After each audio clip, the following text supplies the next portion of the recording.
News express 24ৰ যাত্ৰা ঐতিহাসিক শ্ৰী শ্ৰী ভৃংগেশ্বৰ দেৱালয়লৈ।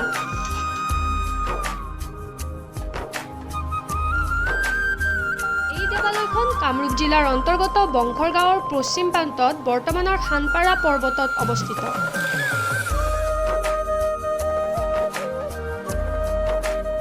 আমাৰ এই প্ৰতিবেদনৰ জৰিয়তে এই দেৱালয়খনৰ ঐতিহ্য আৰু ইতিহাস সম্পৰ্কে দাঙি ধৰিবলৈ চেষ্টা কৰিম।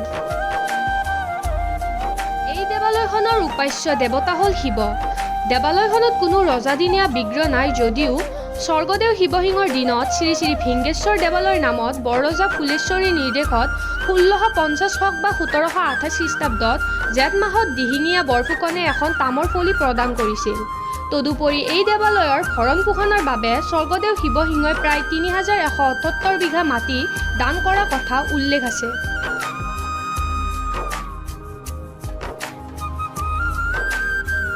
কথা মতে পূৰ্বতে বাবা ভৃংগেশ্বৰ হেনো বৰ্তমানৰ অৱস্থিতিৰ ঠিক ওপৰলৈ প্ৰায় 250 ফুটমান উচ্চতাত খানপাৰা পৰ্বতৰ ওপৰত আছিল। তেতিয়াৰে পৰা এক ধাৰ্মিক ব্ৰাহ্মণে নিত্য নৈমিত্তিকভাৱে কষ্টৰে হ'লেও পৰ্বতৰ ওপৰলৈ উঠি চাকি বন্তি জ্বলাই পূজা অৰ্চনা কৰি আহিছিল। কিন্তু হঠাৎ এদিন বৰষুণৰ বতৰত পূজাৰী ব্ৰাহ্মণ পৰিল পিছলি।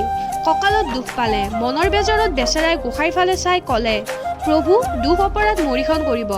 আজিৰ পৰা মই আৰু তোমাক ধুৱাব, সেৱা শুশ্ৰূষা কৰিব নোৱাৰিম। তুমি মোক মাৰি নিলেও ক'বলগীয়া নাই। ৰাতি ব্ৰাহ্মণ শুই থাকিল। সপোনত দেখিলে প্ৰভু আহি ভৈয়ামত উপস্থিত। ভৈয়াম পোৱাৰ পিছত প্ৰভুৰ গুৰুত্ব বাঢ়িল। ভক্তগণে পূজা পাতলৰ বাবে সততে ঢুকি পোৱা হ'ল। পূজাৰী ব্ৰাহ্মণেও অনায়াসে নিত্য পূজা কৰিব পৰা হ'ল।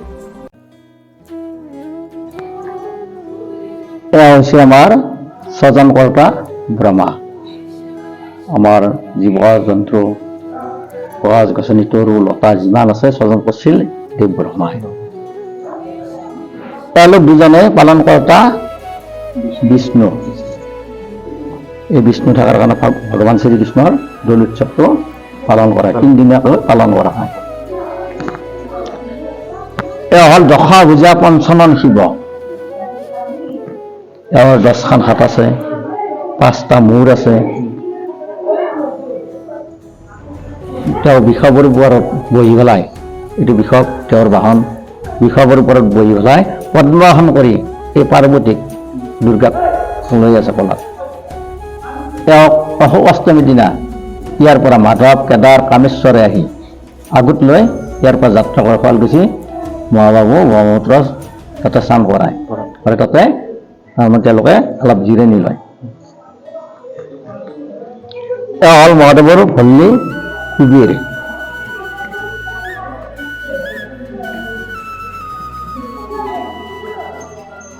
এয়া হ'ল হনুমান।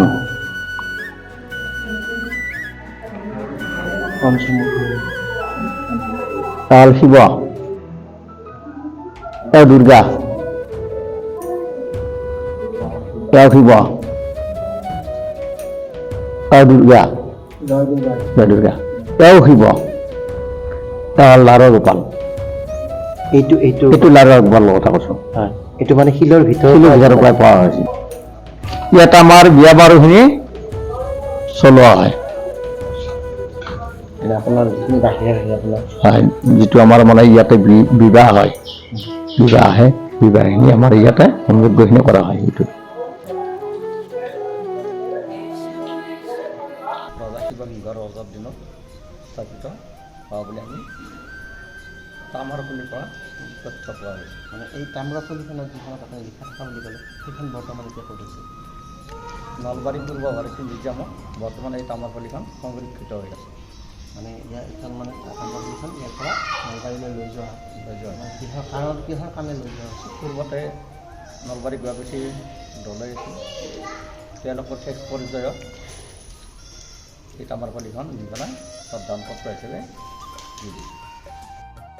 মহাপ্ৰভু ভৃংগেশ্বৰ দেৱালয়ৰ শ্ৰীচৰণত সেৱা জনাই নিউজ এক্সপ্ৰেছ 24ৰ আজিৰ এই প্ৰতিবেদন ইয়াতেই সামৰণি মাৰিলোঁ। ধন্যবাদ।